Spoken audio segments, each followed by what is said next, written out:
We, the Oromo Canadian community of Saskatchewan, would like Canadian authorities to be aware of the matters related to the current political challenges in the country of our origin, Ethiopia.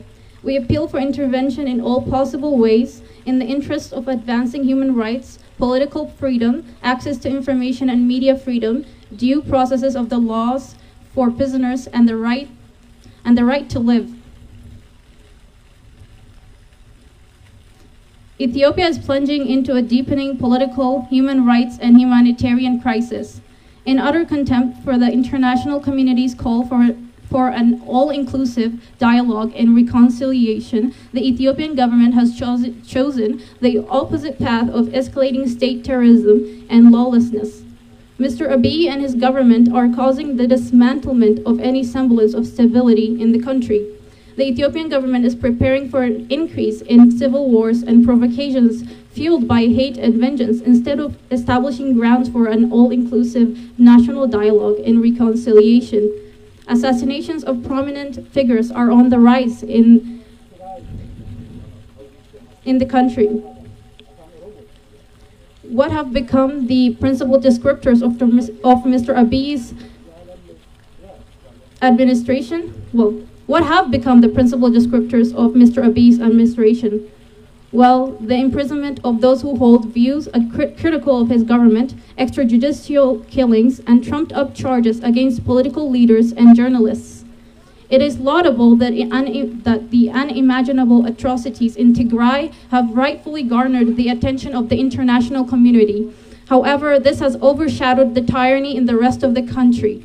For example, in Oromia Support Group, OSG, and the Human Rights League of the Horn of Africa have meticulously documented the atrocities and called on the international community for action.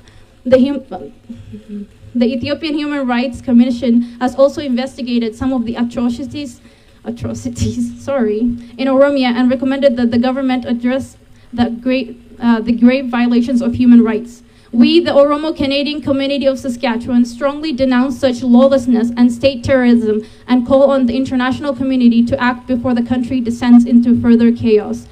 Canada has long been an ally of Ethiopia, a country whose government is one of the major recipients of Canadian aids.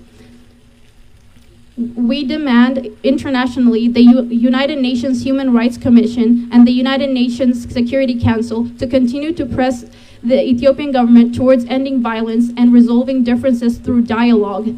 Canada and the G7 countries, we demand Canada and the G7 countries to strengthen the pressure to establish a clear and inclusive political process that is acceptable to all Ethiopians.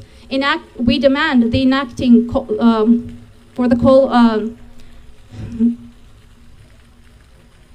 We demand enacting the call for ending violence and establishing an all-inclusive dialogue as the only way to redeem Ethiopia. And we demand the immediate release of all political prisoners, including Abdi Ragasa, Yasso Kabbaba, Bekele Garba, Jawar Muhammad, Hamza Borana, Redwan Aman, Yusuf Bashir, and many others, along with an end to future unlawful imprisonments. We hope our requests and demands will be implemented by the Ethiopian government, as we believe the Canadian government has leverage to demand respect for the rule of law, to speak against extrajudicial killings, and to ask for the release of political figures and journalists. Thank you for listening.